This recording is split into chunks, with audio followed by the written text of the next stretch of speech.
دستورنا القرآن وديننا الإسلام أركانه جليلة دعائم الفضيلة وَلَقَدْ يَسَّرْنَا الْقُرْآنَ لِلذِّكْرِ فَهَلْ مِن مُدَّكِرٍ، اور بے شک ہم نے آسان کیا قرآن نصیحت کو، پھر ہے کوئی نصیحت پکڑنے والا؟ Our guide is the Quran, our religion is Islam.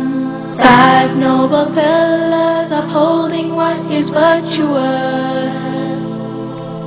To make the testimony is the base of the faith, and the fast and the prayer, the pilgrimage and charity. سورۃ الملک، سورۃ الملک جو ہے یہ بھی ایک مکی سورت ہے۔ اس میں توحید کی آفاقی، انفسی، تاریخی اور عقلی دلائل ہیں، رسالت اور امکان آخرت پر استدلال اور تردید ہے۔ سنو بھائی، محمد علی تم حافظ قرآن ہو نا، غور سے سنو۔ اس میں دو لفظ بڑے اہم ہیں، ایک دلال مبین اور ایک دلال کبیر۔ اور میں بار بار بتا رہا ہوں کہ قرآن میں کچھ کلیدی الفاظ ہوتے ہیں جو ابتدا میں بھی دہرائے جاتے ہیں اور آخر میں بھی۔ تو جب رسولوں نے اپنی دعوت کو پیش کیا تو قوم کے لوگوں نے یہ کہا کہ یہ ایک دلال جو ہے کبیر میں مبتلا ہیں، دلال مبین میں مبتلا ہیں۔ تو یہ اس دور میں نازل ہے۔ اس سے یہ بھی معلوم ہوا کہ یہ کب نازل ہوئی، جب نبی کریم صلی اللہ علیہ وسلم پر قریش مکہ یہ کہتے تھے کہ آپ خود گمراہ ہیں، بھٹک گئے ہیں، بہک گئے ہیں، راستے سے ہٹ گئے ہیں، الٹا چور کوتوال کو ڈانٹے، یہ ماحول تھا اس وقت۔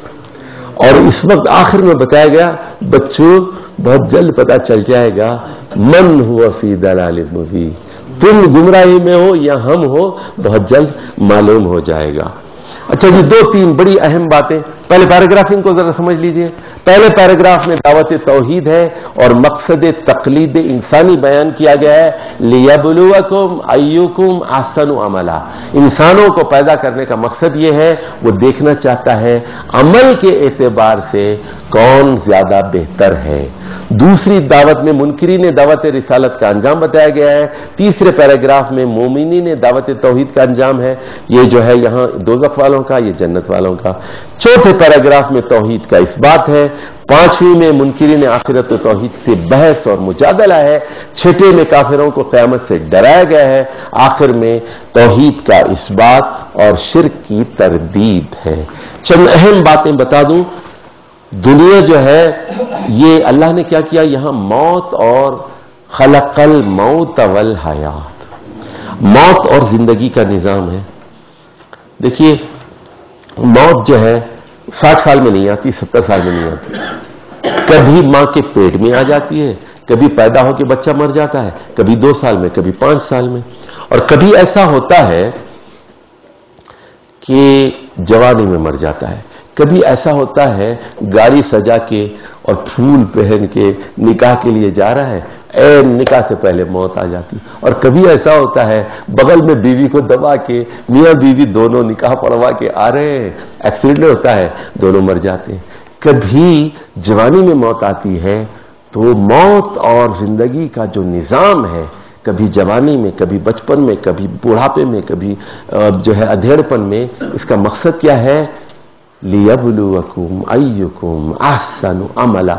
اللہ یہ دیکھنا چاہتا ہے کہ بہتر عمل کرنے والا ہے، یعنی موت سے بھی اللہ تعالیٰ آزماتا ہے، زندگی سے بھی آزماتا ہے، اولاد دے کر بھی آزماتا ہے، اولاد لے کر بھی آزماتا ہے، بیوہ کر کے آزماتا ہے، شوہر دے کر آزماتا ہے، دوسرا شوہر دے کے آزماتا ہے، تیسرا شوہر دے کے آزماتا ہے، پہلی بیوی سے آزماتا ہے، دوسری بیوی سے آزماتا ہے۔ اس کے بعد جو اہم بات اس میں ہے کہ قیامت کے دن دوزخ کے پاس جب پہنچیں گے تو دوزخ کھول رہی ہوگی، ابل رہی ہوگی، تکاد تمیز من الغیظ، اور وہاں کے جو داروغہ ہیں اور وہ یہ کہیں گے، اچھا اس سے کیسی آواز آئیں گی، گدھے کی سی، سمیعوا لہا شہیقا، اور وہی تفور، ابل رہی ہوگی، جوش فواری کی طرح ابل رہی ہوگی۔ گرم، اور حل من مزید کی سزائیں ہوں گی، اور کوئی ہے؟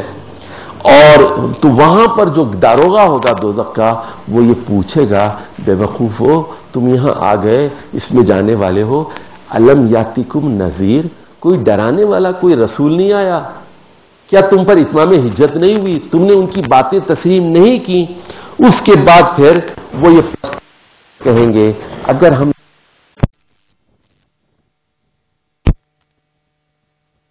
لو كنا نسمع او ناقل ما كنا في اصحاب السعیر۔ اچھا جی، اس میں اس صورت میں جو ایک اہم بات ہے وہ اس کی طرف اشارہ کر دوں، اور تو بہت ساری ہیں، وہ تفصیل کا ذکر نہیں ہے۔ بتایا گیا آخری آیت میں ایک سوال کیا گیا، کبھی آپ نے غور کیا یہ جو پانی ہے، اگر میں پانی کو زمین میں دھسا دوں تو پھر کیا کرو گے تم؟ اور پانی کو اگر میں کھارا بنا دوں تو مائع معین کون لے آئے گا؟ تو اس میں ایک آفاقی دلیل بتائے گی، کیا تمہارے الہہ جن کی تم پوجا کرتے ہو، کیا تمہیں صاف اور شفاف نتھرا ہوا پانی فراہم کر سکتے ہیں؟ اللہ پانی فراہم کرنے والا ہے تم کو، یا الہہ ہے غیر اللہ ہے؟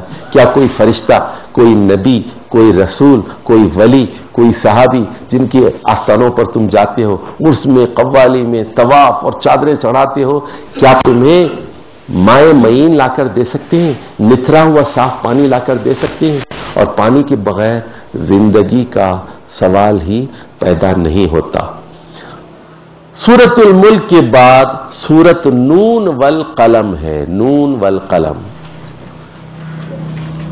نون والقلم۔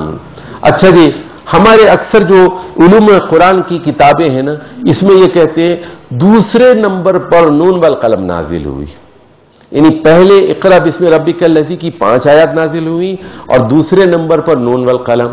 لیکن یہاں ذرا غور کر بھائی محمد علی، یہاں دوسری آیت میں کہا گیا ما انت بنعمت ربک بمجنون، اللہ کی خاص نعمت ہے اے محمد صلی اللہ علیہ وسلم، آپ پاگل نہیں ہیں، مجنون نہیں ہیں۔ اس کے بعد آخر میں آپ دیکھیں گے، آخری جو 2 آیات ہیں اس میں کہا گیا وَيَقُولُونَ إِنَّهُ لَمَجْنُونَ، وہ یہ کہتے ہیں کہ آپ مجنون ہیں، پاگل ہیں، وَمَا هُوَ إِلَّا ذِكْرٌ لِّلْعَالَمِينَ، یہ قرآن پاگل کا کلام نہیں ہے بلکہ یہ عالمین کے لیے ایک وارننگ، ایک نصیحت، ایک تذکرہ ہے۔